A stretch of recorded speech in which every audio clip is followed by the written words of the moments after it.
Hi, I'm Skylar, and today I'm going to show you a few tips and tricks with the iPod camera. First of all, you can access your camera really easily just by pressing the home button and by sliding this button up on the right to kind of like a curtain to reveal the camera. Once you've done that, you're going to pick it up and we're going to take some pictures of these awesome sunglasses. Alright, the basics. It focuses automatically, but if I tap anywhere on the image, it'll focus on that section of the image. And it also exposes for that section of the image. So you can see if I tap in a dark place, it gets a little bit brighter, and if I tap in a bright place, it gets a little bit darker. So let's say that I want to lock the exposure. Put my finger down, and then the box pulses twice, and I see AE lock at the bottom of the screen. Now that means that wherever I move the camera, the exposure stays the same. It stays equally bright. And in order to get that to stop, I just tap once and it unlocks it. And now it's back to auto exposure and autofocus.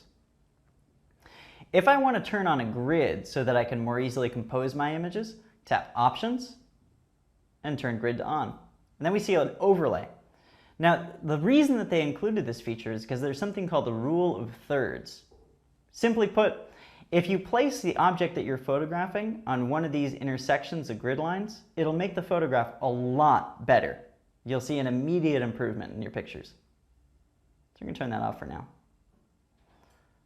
To record video with an iPod Touch, there's a little switch at the bottom here.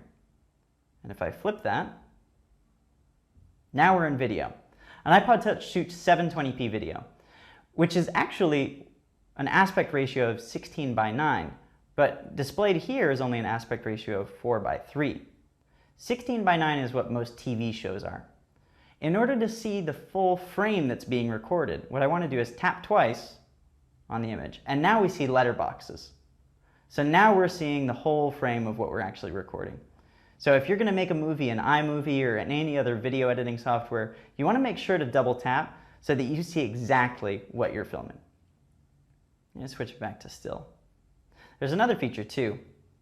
Right here, this button allows me to switch the camera around. So if I want to make a self-portrait, I flip that around and I can see myself. That's pretty much it. Those are your iPhone tips and tricks. One last thing I'll show you is how to take a picture. You tap the shutter button.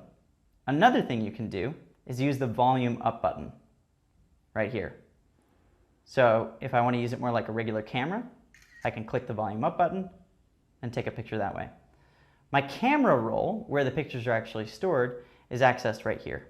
So I tap that and it brings me to the most recent picture, and then I can start to swipe through them like this. And from here, I can go back to the camera roll or back to the camera by pressing the blue button. I'm Skylar, and those were some tips and tricks with your iPod camera.